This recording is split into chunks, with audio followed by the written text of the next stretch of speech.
Here it says, rather than putting pressure on the business people of the Manufacturing Council and Strategy and Policy Forum, I am ending both. Thank you all very much. So, Mr. Secretary, sorry for the interruption, but news happens, as you know. Yeah, so, of course. Discretion being the better part of valor, this seems like a fairly wise move at this stage for the president. Wouldn't you agree?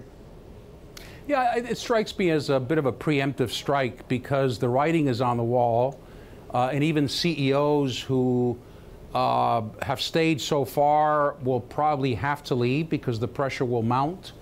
And that's very embarrassing for the administration. So I think this is a preemptive move before that happens, and probably the right thing to do. From your experience, Mr. Secretary, having run a major cabinet department, how influential is the business community in the first place with the government? I mean, this president came in saying he was a former CEO, he'd have a special relationship. But in general, is there much influence that CEOs, the corporations, have within the administration? Well, there's some industries and some CEOs whose voice is heard. Obviously, that has to be balanced out with other groups. But typically, on economic policy, the business community would have a strong voice. After all, they're the ones driving the economy, and they would be affected. So today, we're going to talk about NAFTA. I'm sure the business community is very concerned about these negotiations. So.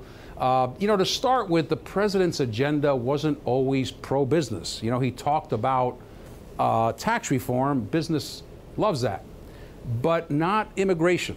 And now when he's talking about lowering legal immigration by 50%, the business community just sees that as a disaster for our economy. You know, declaring a certain amount of warfare against trade, that's very anti-business. So there is a part of the agenda that's pro-business. There's a part of the agenda that worries business very much. How much does the president need business to support him in order to get his agenda through? Well, you know, you think about all the people who work for businesses. And, you know, those are voters, and those are people who will go out and make a decision. If they're concerned that the policies are impacting employment, are impacting wage growth, are impacting benefits, then yes, they will revolt as well. So we need to remember that the corporations don't equal CEO, they equal thousands and thousands and thousands of people who rely on the success of that company to get ahead. So that's also a factor that we also need to keep in mind. Companies will be affected by these policies, and employees will be affected. So from your estimation right now, because we talked early on in the administration, you were saying there's some really good things that the president could get done here that could really help the country you're in favor of. How much has he undermined at this stage his ability to do it? Or is it still early enough going he can turn this thing around? No, I think it's been undermined quite a bit. Early enough may have been 2 months into his administration. But I think as you think about tax reform and the things that he wants to get done, the Affordable Care Act, there may be some reluctance among members of Congress to be too close to the White House, to have their name on a bill. So yes, I think this will hold things up.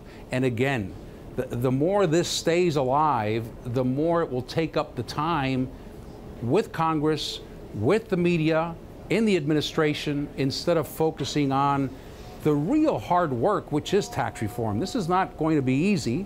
As we saw in the Affordable Care Act, none of this is going to be easy, but it's not getting done. And I do believe that the honeymoon is over. And I think yesterday's press conference may be what we point to and say that's when the honeymoon ended.